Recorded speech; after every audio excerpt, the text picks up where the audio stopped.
दोस्तों, आज हम महात्मा बुद्ध की इस कहानी से जानेंगे खुद को वश में करने का तरीका। तो चलिए बढ़ते हैं इस कहानी की ओर। एक बार गौतम बुद्ध एक शहर में जा रहे थे। उनके साथ उनके कुछ शिष्य भी थे। एक दिन उनके शिष्य शहर में घूमने के लिए निकले।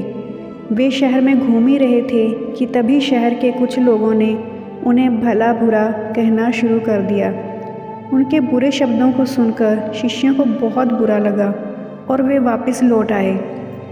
बुद्ध ने देखा कि शहर से लौटकर उनके सभी शिष्य बहुत क्रोध में दिखाई दे रहे हैं। उन्होंने शिष्यों से पूछा, क्या बात है, आप सब इतने तनाव में क्यों हैं? तभी एक शिष्य क्रोध से बोला, हमें यहाँ से तुरंत चलना चाहिए।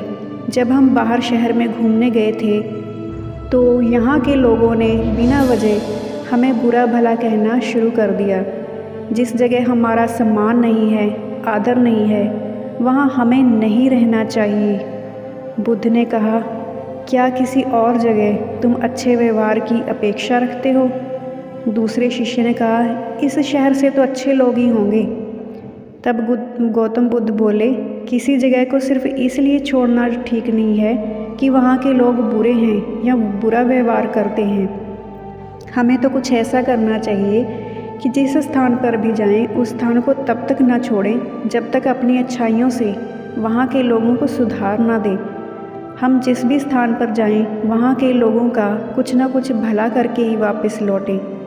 बुद्ध ने कहा, जिस प्रकार युद्ध में बढ़ता हुआ हाथी चारों तरफ से तीर चलते हुए भी आगे बढ़ता जाता है, ठीक उसी तरह उत्तम व्यक्ति भी दूसरों के अपशब्दों को सहते हुए अच्छे काम करता रहता है।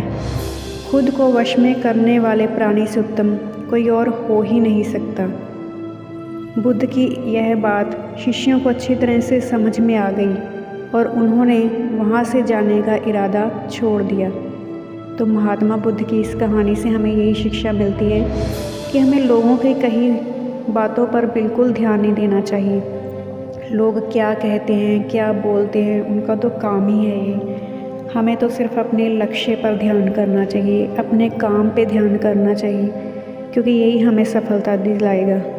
और जब हम अपने लक्ष्य पे काम करके सफलता पा लेंगे तो इन लोगों का मुंह अपने आप ही बंद हो जाता है। तो क्यों ना हम आज से ही अपने लक्ष्य पर ध्यान देना शुरू करें। आपको ये कहानी कैसी लगी मुझे कमेंट सेक्शन में ज़रूर बताइएगा। धन्यवाद।